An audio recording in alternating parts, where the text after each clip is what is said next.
Hello and welcome everybody. Welcome back to Comedian MTG. My name is Ian.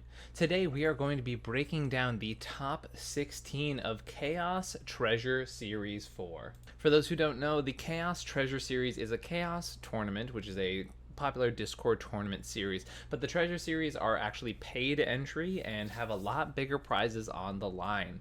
This was also the same weekend as SCGCon Baltimore, which had the first ever cEDH 5K.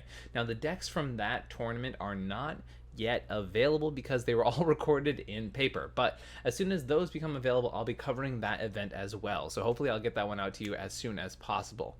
But in the meantime, let's talk about this Ka0s Treasure Series 4 event. So for those who don't know, the Ka0s Series, once again, this is a paid online tournament. We had about, let me double check here, 78 players in this event. As I mentioned, it's the same weekend as a major tournament in paper, so it's a little bit crazy to see two tournaments, both, plus 75 players. Awesome attendance for both if you consider the combined total of one an in-person tournament and then one in online space.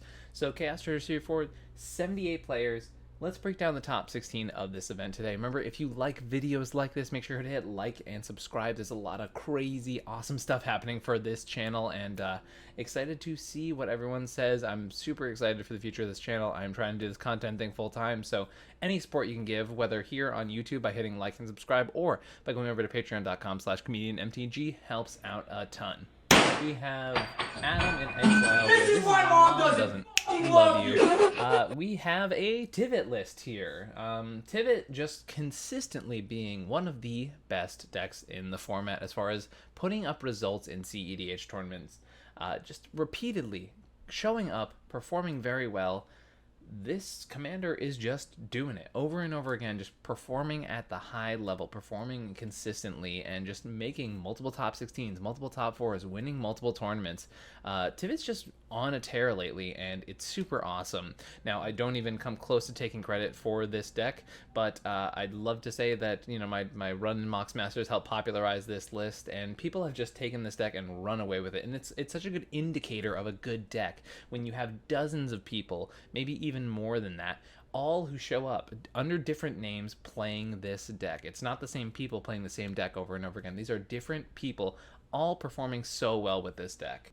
Let's take a look at this particular list here. So definitely a few interesting things you can notice here. Ka0s Treasure Series 4 was the pre-release weekend of Lord of the Rings Tales of Middle-earth. So Orcish Bowmasters and Lotho Corrupt Sheriff, absolutely legal for this tournament. I know there was a bit of confusion with some players not knowing that the legality of certain cards was available on that pre-release weekend, but yeah, these cards are legal and able to be played, which is super cool. Lotho, I will say, having played with it in my own Tivit list last weekend, this card is awesome. I was talking to a player who was in the Swiss of the SCG tournament, and they said that basically Lotho gave them a free ad nauseum in one turn rotation, which it's pretty indicative of how powerful this card is. And then Bowmasters is a card that's generating a lot of talk in the format. Is this as good as Hold Breacher? Is it worthy of a ban? Is it even relevant in those discussions? And I think a lot of the intricacies of that is being shown today and throughout these tournaments. Right now, I sort of was talking to a bunch of people who are hyping this card up a lot. I'm kind of in the middle now where I think, it's a good card. I don't want to tutor for this card, really. I think it's a card that is decent. I think it's really good if you're in a wheel-focused archetype. I think it has the power to, reinvigorate a deck like Opus Thief. But apart from that, I don't think it's, busted by any means. I think I think it's going to actually be a little bit more oppressive in a more casual commander sense, because basically all these wheels and all these card draw effects turn into board wipes, and that's from a casual perspective. I don't know that that's going to really do a lot for the format in a positive way. But let's talk about this list here. We have Hullbreaker Horror in this Tivit list, which is not always played as a Tivit option, but it is one that is played a decent amount, and it does allow you to be able to pop off with Tivit, because what you can do is generate infinite mana through a series of mana rocks, and then you can start casting spells to bounce your Tivit over and over again and recast your Tivit, which, so basically you get to a point where you play the Tivit, bounce the mana rock, you have Tivit go off and off and off and off, you generate your infinite mana, you draw your deck with all the clues available, and then you probably win with your Thoracle. Or you can actually create a loop where you find your Bowmaster and actually flicker that over and over again, or bounce that over and over again. So it's nice to have Bowmasters as just another outlet for this list. Some interesting other includes are cards like Essence Flux, which I think is just a really interesting way to basically say, all right, I'm going to definitely at least give myself one treasure with Tivit, and therefore be able to use this Essence Flux to be able to give myself another Tivit activation. I don't know that expending a card for another Tivit ETB is really worth it that much, but interested to hear about Essence Flux as a choice in this list. We also have Stubborn Denial, which I know Ashani's winning list with Tivit had in its last video or last tournament I covered with that. I believe that was the Mox Masters one. So interesting to see Stub continually playing with this deck. It's weird because I chose to, go away from the Fierce Guardianships and the Stubborn Denial type cards. Stubborn Denial definitely a little bit better than Fierce Guardianship in the early game if you don't have Tivit out, but either of them really being the best forms of themselves with Tivit on the battlefield. So noticing some of these people leaning a little bit more towards these Tivit specific cards, the ones that perform a lot better when Tivit is actually on the field. Some other interesting choices here are Limb Duel's Vault, which isn't always played in Tivit. Ad Nauseam, which a lot of Tivit decks have leaned away from, but some Tivit decks are still on. And I think it's a big debate with a lot of players in the deck. I find that I often never resolve an Ad Nauseam, and the ability to tell my opponents that I don't play Ad Nauseam is often way more impactful for me than this deck playing Ad Naus, which it's not a good Ad Naus deck, but the inclusion of Yawgmoth's makes a lot more sense if you know that this is a specifically Ad Naus friendly Tivit list.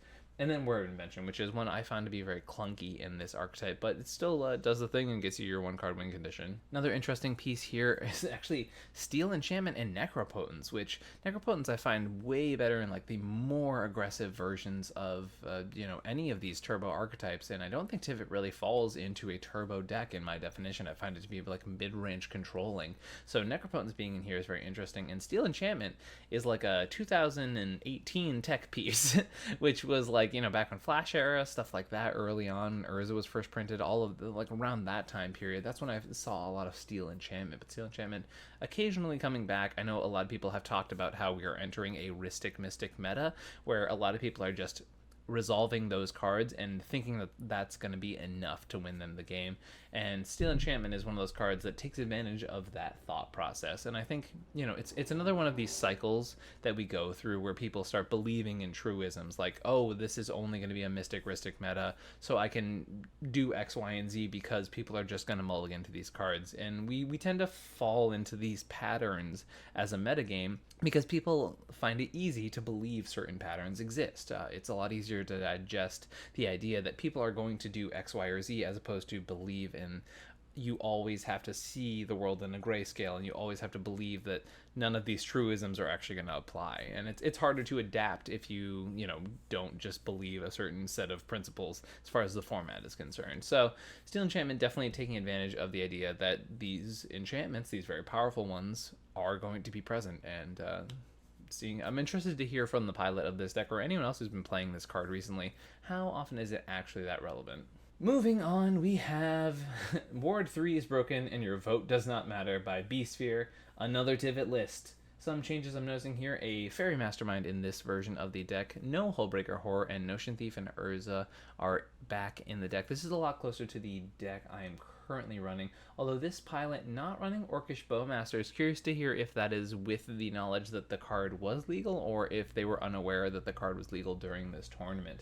Also no Lothos, which may be convincing me that this pilot did not update to the more Lord of the Rings friendly understanding of the format. Definitely playing both wheel effects here with Notion Thief, being able to take advantage of that, and I believe also Smothering Tithe over here in the enchantments. Touch the Spirit Realm in both of these Tivit lists, not something I've traditionally seen in the deck, but it's a card that is very, very flexible, has the ability to be an uncounterable temporary removal spell or an uncounterable flicker effect. So touch, I've been seeing it in a lot of decks. I've been seeing it even in like 5-color decks. This card, I think, is impressing a lot of people. The fact that it channels for only 2 mana and then once again becomes an uncounterable removal spell or an uncounterable flicker piece really changes the way a lot of games are being played, and like that one turn of tempo can really, really affect how the game goes.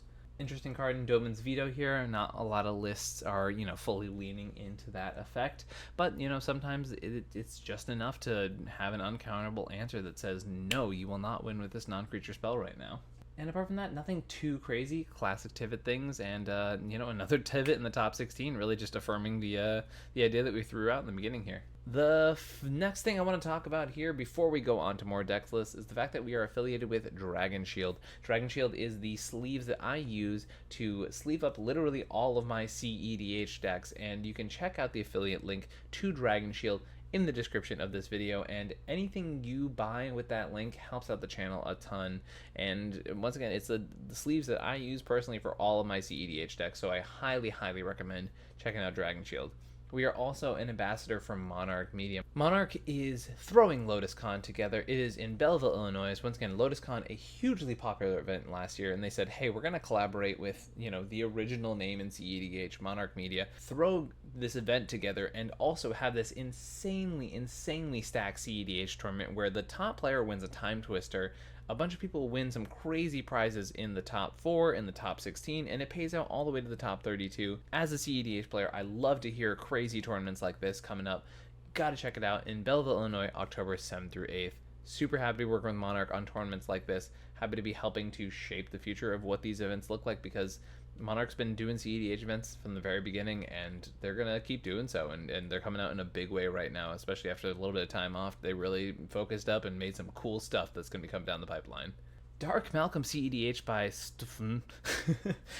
This is a Malcolm Vile Smasher list. Malcolm Vile, an archetype I am so passionate about. I'm so happy to see Malcolm Vile being played again, because it was like one of my favorite decks to play for a several month period, and then kind of disappeared off the face of the earth for a while, and really excited to see this deck being played again. You have your Malcolm here and your Vile Smasher. Obviously, you want your Glenhorn Buccaneers to be able to take advantage of the fact that Malcolm is a 1-card combo with that card. Magda, being able to generate enough treasures to be able to activate Magda. Go grab your Niv Mizzet. Curious to see if this list is so it's also on Bolas's Citadel. So those are really the two things you're targeting with Magda. You're either pulling your Citadel onto the battlefield, or you're going to be able to go grab your Niv Mizzet. This list is also not on Ad Nauseam, so it's a Citadel list, but not an Ad Naus list, which makes sense when you think about the fact that there are 2 very large 6-drops in this deck. It makes a lot of sense for that specifically. This is sort of like a hybrid of the sort of innovation I had done with the Malcolm Vile list, where I was pushing it away from the Ad Nauseam strategy and more into like a sort of half reanimator thing, and this deck seems to be also a little bit in this like hybrid zone, because it has these effects like your Niv Mizzet and your Animate Deads to bring those cards out of your graveyard, but it's still playing Breach, it's still playing Citadel. It has Curiosity for your Niv Mizzets. Conqueror's Flail, a card I keep seeing more and more lately, and a card that keeps surprising people. And I think anytime an artifact like this surprises people and takes advantage of the fact that suddenly their counter spells stop working, usually a pretty good card. Fire Covenant, another card people are talking about a lot lately. Intuition packages with this archetype are usually really strong, because a lot of the time what you can do is you can get a card like Reanimate and Underworld Breach and your Glenhorn Buccaneer, and then if you have your Malcolm on the battlefield, boom, you're winning the game. There's also combos with either your Mayhem Devil or your Reckless Fireweaver. If you use a card like Piracy Charm here, what Piracy Charm does is it changes the text of those cards to make them pirates. So what'll happen is you say, okay, these are pirates now. So if you have a Mayhem Devil, what you can do is say, okay, it's a pirate, and I'm going to crack my treasure. So you usually use the treasure you get with Malcolm, right? Crack my treasure, and then Mayhem Devil says, oh, you've sacrificed something, I'm going to deal damage to a player. And then Malcolm says, oh, well, Mayhem Devil is now a pirate. And so since a pirate has dealt damage to a player, you get a treasure. And now you see there's a loop generated, kind of like what we have with Glenhorn Buccaneer. And the same thing can happen with the Reckless Fireweaver, because you are able to make a treasure with Malcolm. It comes in, Fireweaver does the damage to each opponent. Malcolm says, oh, well, congratulations, you've done damage with the treasure, or with the pirate. And suddenly you're making treasures for all of them. So these are little combos you can do here, and I think it's just Piracy Charm that is there for the text changing effects, but it's a 1 card that turns some of these general value creatures into win conditions. So this deck definitely has a lot of layered wins. It has sort of like this wheel package where you can take advantage of Notion Thief and Bowmasters. It also has like Citadel lines that you can get with Magda. It has your Glenhorn Buccaneer. It has Thassa's Oracle. It has Niv Mizzet Curiosity. There's a lot of ways to just win the game with this deck. And I think I've gone on record in several videos recently where I've talked about the fact that like the decks that are just trying to like turbo win conditions, and in certain areas they're going to have the advantage just because you're going to draw those win conditions more than decks that only have like one or two and need to generate a ton of card advantage to actually get to that space. So definitely being able to say, okay, I'm going to turn any card draw into, oh, I have the potential to win this turn, it allows your deck to be especially more explosive in a format where you have 100 cards and a lot of variants. If you have a lot of these layered win cons, they definitely have the ability to pop off sooner. Now, it doesn't always mean that your card quality will be super high, but it does mean the fact that you can generally go for these wins more. And with all the wheels in this deck, it means that when you're drawing a new fresh 7 or fresh 6 or whatever you're drawing off of these effects, you're most likely drawing into something that's going to get you there. Here we have Jensen, All Bad Cards by Erskine. Jensen is notoriously the most useless Lurrus in the 5-color command zone. Basically, the Baby Blue Farm deck existed for a while, then Jensen was printed and said, hey, you can play 5-color Lurrus. Jensen doesn't really do a ton, but Lurrus in the command zone, or I guess in the companion zone, is kind of why you play this archetype. Jensen also does come down early to be able to turn on things like Fierce Guardianship and Deflecting Swat, although this list seems to be saying, no, I don't even want to cast Jensen at all, which I think is probably actually pretty smart for this archetype, and just going for actual win conditions here. So the idea with the Jensen archetype is that all of your permanents have to be 2 less. So you're layering Dockside wins and Hermit Druid wins and Thassa's Oracle and Turbo Ad Nauseam, and you can't have permanents that cost more than 2 mana, so your deck basically says, I'm gonna keep my curve super low. And if you look down here at this deck's curve, it's a 1.21, and even with some more expensive instants and sorceries, all your permanents cost super cheap, and therefore can also be brought back with Lurrus, and then you get to play, some of these heavier top-end cards like Bring to Light, things like Culling the Ritual, all of that stuff, to take advantage of the fact that your deck is so lean when it comes to all of the permanents in it. And you basically get to play like Lurrus 5-color Turbo Naz with Hermit Druid lines, and that's sort of the archetype. It really, relies on these early drop cards. Bowmasters, once again, huge addition to the deck. I wouldn't hate to see Lotho in this deck, but I also realize that the deck doesn't have a ton of card advantage. A card like Ledger Shred is really smart in a deck like this because you can really just start accruing value, dumping things to the graveyard. You have your Lurrus to really just play that, get your engine online, things like that. Hermit Druid Turbo Naz layering is like an archetype as old as cEDH itself, so it's kind of cool to see a deck in the modern era perform with this archetype that is traditionally really looked down upon because it's sort of, in a lot of public eye, had its day in the sun. Like Turbo Hermit stuff is just like done for a lot of people, and our pilot here showing maybe not quite as done as you might think. So congrats. So this is the King's Kitten 2 by PTD. We have a Kenrith mid-range sort of combo deck. This deck to me strikes me as like a Turbo Dockside deck that has other outlets as well. So for me, I see a lot of the Dockside and Emil combos in this list. We have Deadeye Navigator plus Dockside, and for those who don't know and haven't seen this a lot, many times people will play Deadeye specifically in Kenrith because you can use your Neoforms and your Eldritch Evolutions to turn your Kenrith into the Deadeye Navigator. So a lot of the time what you can do is just be like, Dockside, play my commander, Neoform, win the game. And that's why Deadeye is played here and like almost nowhere else. And also it's one of the cheapest ways to go infinite with Dockside because all you need is to be able to generate 3 mana, and you can use Deadeye's ability to be able to flicker Dockside infinitely. You also have your Mayhem Devil as like the outlet in that scenario. You have your Thassa's Oracle, obviously classic win condition in these types of decks. I like Kinnan a lot in Kenrith decks just because Kenrith is expensive, its activations are expensive. It's really powerful when you can start to get your engine actually online, but until that point you kind of need to generate a bunch of mana to get to the, Kenrith starting to really take over the board situation. Eternal Witness and Displacer Kitten here also are kind of like a quasi combo. If you get a card like Lotus Petal and another 0-drop that can sacrifice itself, so usually like Lotus Petal and Lion's Eye Diamond, something like that, you can generate a scenario in which you're flickering your Eternal Witness every time you're casting one of these spells, and you end up generating infinite mana. There's a lot of other stuff here. This is a really interesting list for sure. Interesting why they're playing Cloud Shift in this deck when Ephemerate is just like a strictly better version of Cloud Shift, and then you can also like mess around with Underworld Breach stuff if you play Ephemerate as well. It just feels like, I'm pretty sure Cloud Shift is just like strictly worse than Ephemerate. So I'm interested in the choice of this card over Ephemerate. Huh. Weird. But anyways, you can play Intuition lines with Underworld Breach in this list as well, although even in that being said, this is a very artifact light list. You know, if it's going to feed Dockside, it's going to be with actually the enchantments more than anything. But as I mentioned earlier, right, talking about Touch of the Spirit Realm, here's a 5-color deck playing Touch of the Spirit Realm. This is a really interesting Kenrith deck, and I've talked about this before. Kenrith is just such a stupid good card that you can really play 5 colors and a bunch of really, really good stuff and create scenarios where you're really just, you know, playing 5-color good stuff piles that also happen to have a really solid commander in the command zone and just an infinite mana outlet. Luris also fills the same spot that Eternal Witness does with that Displacer Kitten line that I was talking about earlier. So, you know, the King's Kitten really showing that Displacer Kitten is kind of the main focus of this list. A lot of flicker effects, a lot of stuff like that, that shows you that Kitten's really important to what this archetype is trying to do. And apart from that, sort of like a creature mid-range Kenrith list. Really cool stuff. And then obviously Teferi Kitten lines, as we've talked about historically, are another way to win with the deck.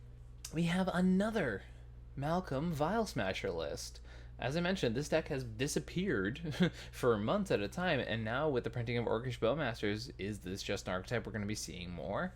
This is a much, much, much more turbo version of this deck. Also, congrats to Just Ice for making a performance with a deck that they are not known for. Just Ice, for a very long time, was like the Hullen pilot, and like only played Hullen at these tournaments, did very well with the deck, but definitely playing a very different archetype right now. This turbo Malcolm Glinthorn combo deck in the Grixis shell with Necropotence and Underworld Breach. Curiosity in this archetype, which does combo with your Glinthorn Buccaneer, but obviously no Niv Mizzet in this deck, no Magda in this deck, is playing Orcish Bowmasters and Mayhem Devil. Are they playing the Piracy Charm? It doesn't seem that they are playing the Piracy Charm. So just playing the cards that we mentioned beforehand in a way that is not being used for that 1-card combo like we talked about. Stern Scolding here, a card that people have been talking about. In my opinion, this is like, so it counters a target creature spell with power or toughness 2 or less. To me, this reads worse than Spell Snare in many, many scenarios. So I was kind of confused when a lot of people were talking about this card like it was the new hot thing. Yeah, it's a little strange for me, especially because if, in my opinion, the cards that are hit by this card that you are relevant in the format would also be hit by Spell Snare. So it's a little bit weird, and I think you also like it to hit Underworld Breach and Tainted Pact and a lot of other 2-drops that aren't hit by this card. So interested to hear why this card was included in this archetype. Apart from that, this is a, you know, real turbo ad nauseam Malcolm Vial Smasher list. So you can have the turbo plan, you can have your turbo Peer into the Abyss plan, you have your wheel package with Bowmaster, and then sometimes, you know, you just went with your Glinthorn Buccaneer because that card's insane with Malcolm. Speed needs no translation for Ka0s TS4 by Memo. Memo here, putting up another top cut result with this Najeela deck. Yeah, I'm starting to run out of things to say. Memo, congrats on doing the thing again. I'm not seeing too many fresh new cards here, but you know, it is genuinely very impressive to take your deck, say, I know how to play this very good deck, which is arguably one of the best decks in the format, if, you know, it's up there in the top 3 or top 4, and say, hey, here's one of the top decks. I'm going to keep showing you over and over again that this is one of the top decks in the format, and it's up to you, the people at home, to stop letting Memo get away with this. But honestly, congrats to Memo. Seriously, great job, you know, consistently making performances with this deck and putting up results. It's you know, it's one of the best decks in the format, and Memo showing week after week. It's a really good one. We have Naj by Puka, and this is very similar to the deck we just saw on this very screen. You know, turbo ad nauseum Najeela list, very similar to the one we literally just looked at by Memo. Not many spicy, powerful includes here, but just 5 colors, powerful cards, really strong archetype, playing your mid-range plan with your Samits and your Grim Hirelings, which is also a 1-card win con with your Teferi or Derevis and things like that, and sometimes winning the game with your 1-card combos, winning the game with your breaches, winning the game with your ad nauseums, your intuition piles. Just 5 colors, really, really clean, cheap, powerful spells. putting up results over and over again. If you want a deck that is like almost guaranteed to just get you a really solid shot at making top cut, this Turbo Najila deck is just doing it over and over again. Now, Turbo Naz archetype that we aren't seeing as much is this Icrom list, Peer into the Wind by Dom F, and this might be the very Dom who made the like Crom Ikra list that we covered on this channel like almost 2 years ago at this point. It might be the same pilot, and I have to check in with them.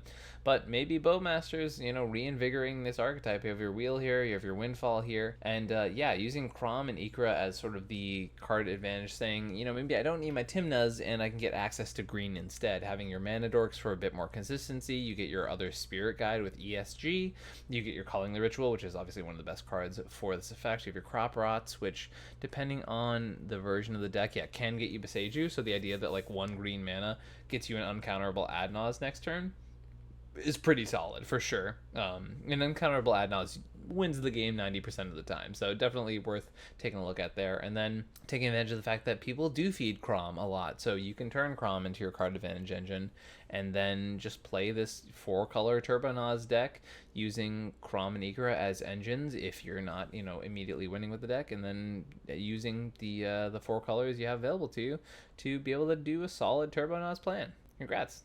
Interrupting once again, thank you everyone for watching this video right now. Before we get to more decks, I just want to remind everybody that I've recently made a transition to doing this content creation thing as my full-time gig. So for those of you who are watching this right now, little things you can do to help are hitting that like and subscribe button. It helps YouTube know that you enjoy this content.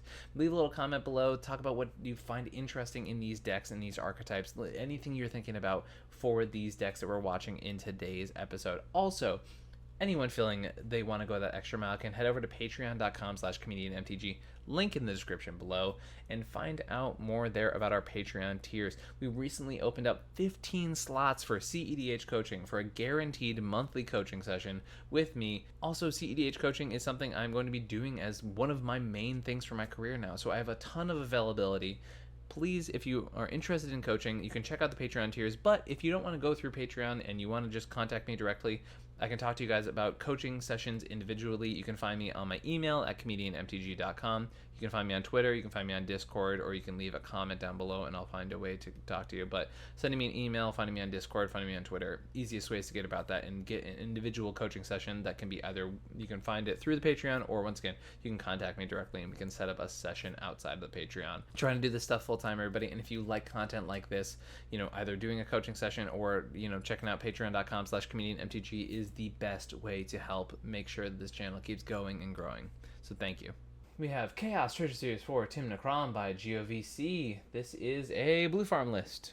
Pretty classic blue farm.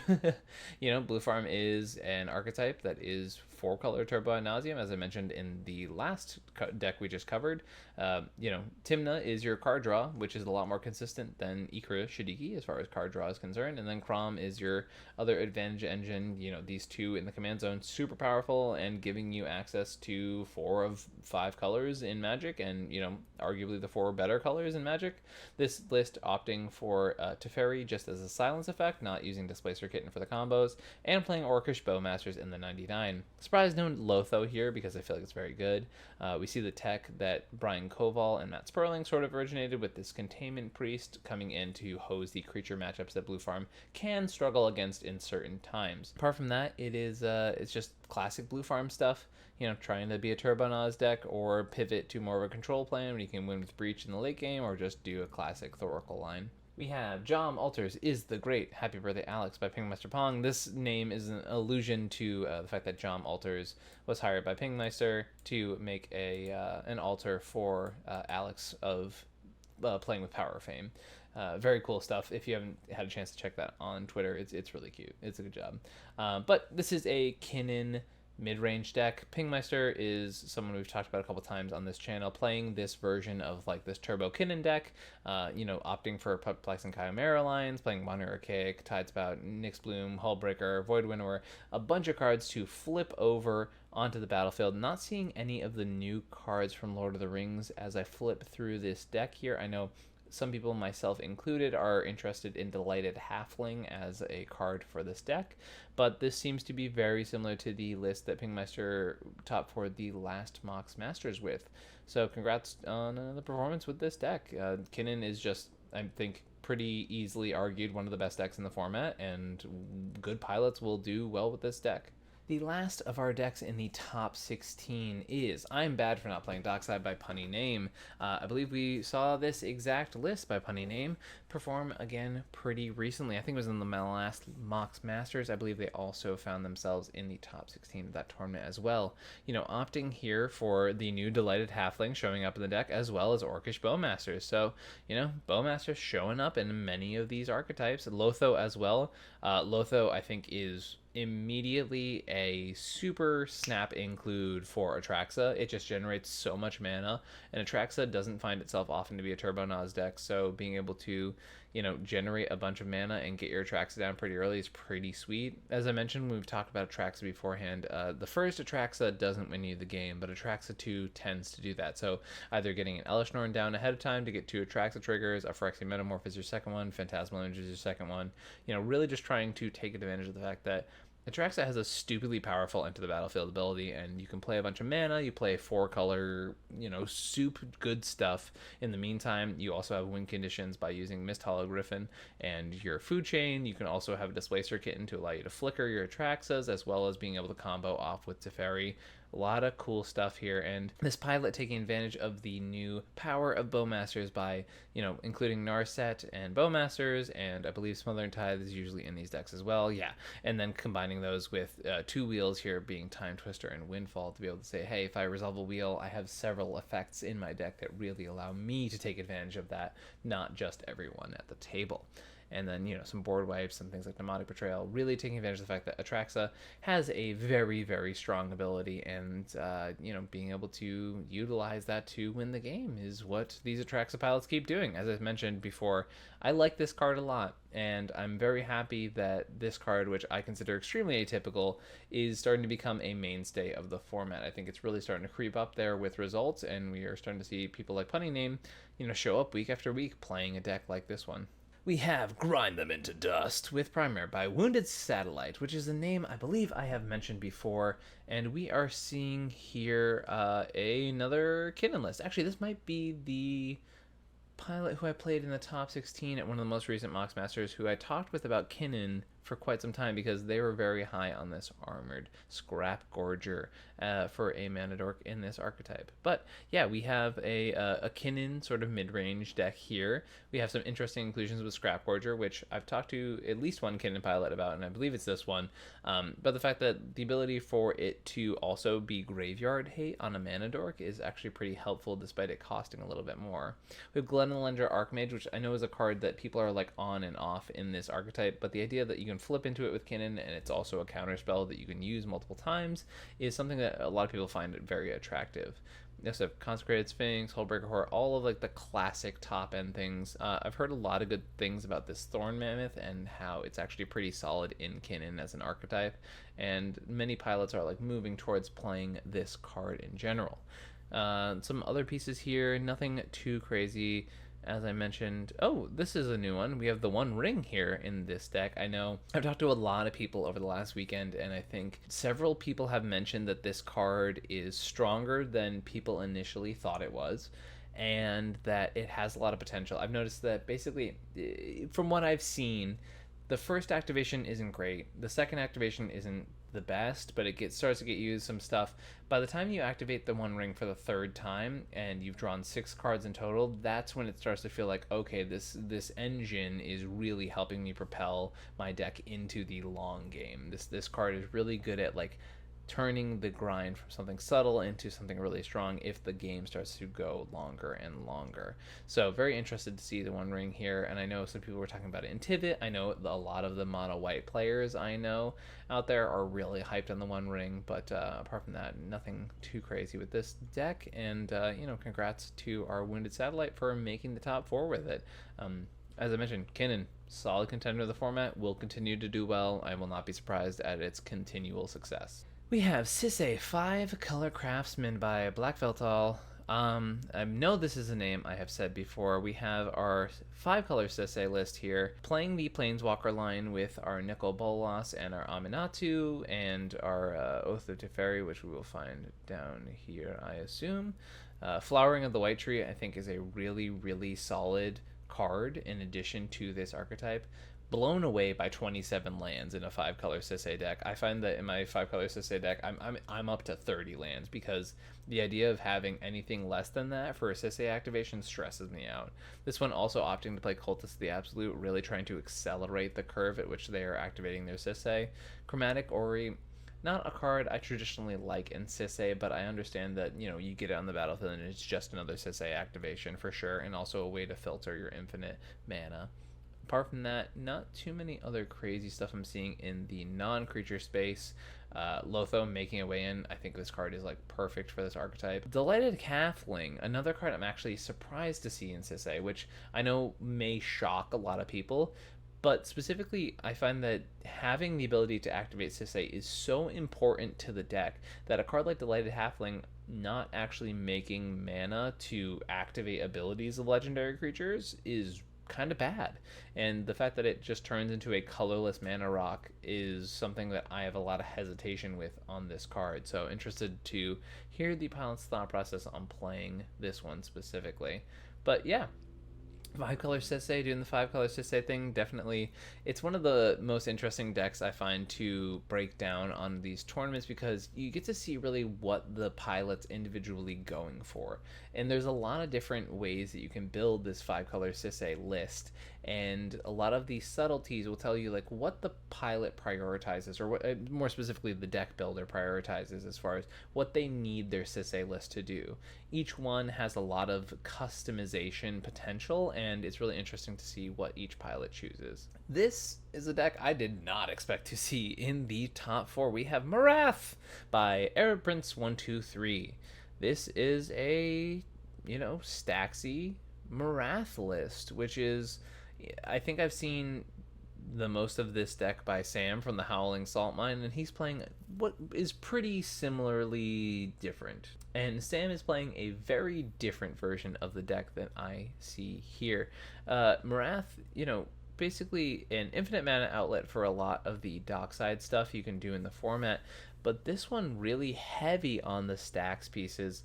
You know, you have your infinite mana with Emil stuff going on, but also you're playing things like Collector Reef to stop yourself doing these things. You have Devoted Druid in here, and I believe you have a combo in this list. No, so no combo as far as I'm seeing with Devoted Druid, which is kind of interesting to play that card. Threats Undetected, a very interesting one here, you know, allowing you to search for a bunch of creatures and throw those back. Same with Ecological Appreciation. Definitely a lot of unique choices in this Marath deck, but clearly the unique choices are the ones you need to be able to take a deck like this and push it over the top. You have Nightshade Peddler, a classic in Marath decks, to be able to give your Marath that touch, and then suddenly every time you're pinging something, it just straight up kills it. The Benevolent Hydra, the really interesting piece, but I think it is mostly just to put more counters on Marath after you resolve that card. But yeah, this is a quirky little Marath deck, and it's very interesting to see it doing well in these tournaments. Definitely a lot of interesting pieces here. I don't really see a ton of win conditions apart from Dockside lines, but I assume there's some shenanigans with like cards that add extra counters and then things being shifted around, like with Cryptic Trilobite and stuff. So I'm assuming there's some sort of thing there that only very known Marath players would be able to see. But very interesting to see Marath doing. Oh yeah, Mana Echoes, I probably feel like also does some shenanigans with this commander. But either way, very interesting to see a Marath deck, which is not, as I mentioned, a deck that I'm used to seeing in these types of tournaments. So congrats to Air Prince 123, because you know, this is not a deck a lot of people respect, and to be able to make a top 4 with this at a pretty decently sized tournament, it's pretty awesome. And boy oh boy, the Tivit train comes rolling on home again. We have Tivit, Seller of Secrets. Wow, just results after results after results. This is another Bowmaster inclusion Tivit list. This is not on the whole breaker lines like we talked about beforehand. On the 2 wheels to be able to break parity on Bowmasters and Smothering Tithe, and this one's not on Narset. But Smothering Tithe and Bowmasters, definitely cards here. Also interesting to see 2 wheels but no Notion Thief. I know that I've talked to some people who were so afraid of Bowmasters they weren't playing Notion Thief. I still think Notion Thief is like a really solid card, and I win with it a lot in Tivit, so kind of interested to see that that's not included here, but I also understand the potential reasoning for that lack of inclusion. Misdirection, definitely not a card that a lot of people find in Tivit often, and usually people rely on the ward with Tivit to be able to take that, but this player saying, no, I really want all of my free counter spells for sure. Very interesting choice there, but apart from that, a pretty standard Tivit list, and Tivit putting up results. Some of the most consistent performances in cEDH are with Tivit right now. This deck is just doing work over and over again, and once again in the hands of 3 top 16 performances by 3 completely different pilots here just in this one tournament. I know for a fact top 16, a little bit of a spoiler, SCG Baltimore this very same weekend also playing a Tivit list. So Tivit really showing up and putting up results over and over again. Congrats to our pilot here for playing this archetype. Temujin, great job playing Tivit time to the top result of this tournament. Tivit taking down tournaments multiple times over and over again, doing well. Sweet stuff. All right, everybody, thanks for watching this top 16 breakdown. I hope you enjoyed the video, and we got a lot of stuff coming up in the next few months. Keep your eyes open for that stuff, and hope you enjoy. I'll catch you later, everyone. Peace. I can feel the blood creeping up from the heathens. Got will, got fight, got pride, got reason. If they wanna go eat, then you know I'm gon' feed them. If you're coming for me, hope you're ready for a demon. I got eyes in the back of my head, I'm seeing. Take me for granted and you know I'm leaving. I'ma take what's mine with the webs I'm weaving. I could take this crowd from seeing to believing. Got a taste for